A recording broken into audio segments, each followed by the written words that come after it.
زخموں سے تڑپتے ہوئے ایک شخص نے پانی مانگا اور وہ سخت پیاس کی شدت میں مبتلا تھا اور العطش پکار رہا تھا، تو کوئی چھاگل میں پانی لے آیا اور وہ پانی اس کی زندگی برقرار رکھنے کا ذریعہ ہو سکتا تھا۔ جو ہی اس نے وہ آب خورا اپنے ہونٹوں کے قریب کیا تو دوسرے زخمی کے تڑپنے کی اور اس کی بے تابی کی صدائیں بلند ہوئی اور اس نے بھی العطش پانی پانی پکارا، تو اس نے وہیں سے وہ آب خورا چھوڑ دیا اور کہا کہ یہ میرے اس بھائی کو دے دیا جائے۔ وہ پینے لگا تو تیسری جانب سے آواز آئی تو اس نے وہاں بڑھا دیا، تو اس طرح وہ 7 جگہ سے گھومتا رہا اور وہ پیاس سے جان دے دیتے ہیں لیکن ترجیح دوسرے بھائی کو دے رہے ہیں۔ یہ تھا دوسرے کے لیے پسند کرنے کا جذبہ، اور آج ہماری صورتحال اس سے مختلف ہے۔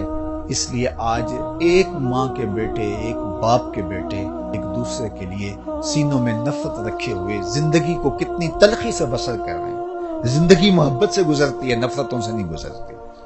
جب آپ کا دل کشادہ ہوگا، دل کا شیشہ صاف ہوگا، یہ شفافیت زندگی میں جمال پیدا کرے گی، زندگی میں خوبصورتی پیدا کرے گی۔ جب آپ دوسروں کے لیے کشادہ دل نہیں ہوں گے، کشادہ دماغ نہیں ہوں گے، کشادہ ظرف نہیں ہوں گے، تو اس وقت خود بخود زندگی تنگ ہونا شروع ہو جائے گی۔ تو وہ ضابطہ دیا میرے اور آپ کے آقا و مولا نے کہ لا یؤمن احدکم حتی یحب لاخیہ ما یحب لنفسہ۔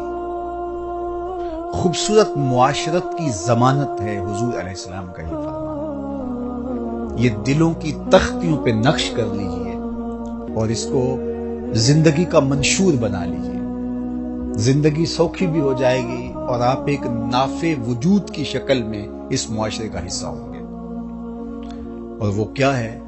لا یؤمن احدکم حتی یحب لاخیہ ما یحب لنفسہ۔ اتنی دیر تک کوئی شخص کامل مومن نہیں ہو سکتا جب تک وہ اپنے بھائی کے لیے وہ پسند نہ کرے جو اپنے لیے پسند کرتا ہے۔ جب معاشرہ ان رویوں کا حامل ہو جائے گا تو مجھے بتائیے کہ یہ جنگ و جدل، یہ شریکہ برادریوں کی لڑائیاں، یہ فسادات، یہ خود غرضیاں اس معاشرے کو جہنم زار بنا رکھا ہے جن چیزوں نے، یہ کہاں باقی رہیں گی؟ صرف یہ حدیث حسن معاشرت کی ضمانت ہے اگر اس پر میں اور آپ عمل پیرا ہوں۔ اس لیے مجھے اور آپ کو یہ طے کر لینا چاہیے کہ یہ زندگی کا بہترین اسلوب ہے اور خوبصورت انداز حیات ہے جو سکھایا گیا، اور ایمان کی ایک خوبصورت تعبیر پیش کی گئی کہ کامل مومن ہوتا کون ہے۔ ہم نے ایمان، صوم و صلات کو قرار دے دیا ہے۔ اس میں کوئی شک نہیں کہ صوم و صلات کے بغیر ہمارا دین مکمل نہیں ہوتا، لیکن جس طرح صوم و صلات، عبادات اور دیگر چیزیں ہمارے اوپر لازم اور ضروری ہیں، رویوں کی خوبصورتی بھی اسی طرح ہمارے اوپر لازم اور ضروری ہے، اور اس کی جو تربیت ہے وہ ان اصولوں پر ہو۔ تو آئیے میں اور آپ ذرا اپنے اندر جائزہ لیں کہ ہمارے وجود کی وجہ سے، ہمارے انداز کی وجہ سے کسی دوسرے کو تکلیف تو نہیں پہنچ رہی، اور ہم کیا جو اپنے لیے سوچ رہے ہیں وہ دوسروں کے لیے سوچتے ہیں یا نہیں سوچتے۔ خوبصورت انسانی رویے اسی معاشرت میں پنپتے ہیں جب اس طرح کی سوچیں نشو و نما پاتی ہیں، اور اس کے مقابل جب خود غرضی کا مزاج پیدا ہوتا ہے تو پھر معاشرہ انسانوں کا معاشرہ نہیں رہتا، وہ وحشیوں کا اور درندوں کا معاشرہ ہو جاتا ہے۔ اس لیے یہ حضور علیہ السلام کا فرمان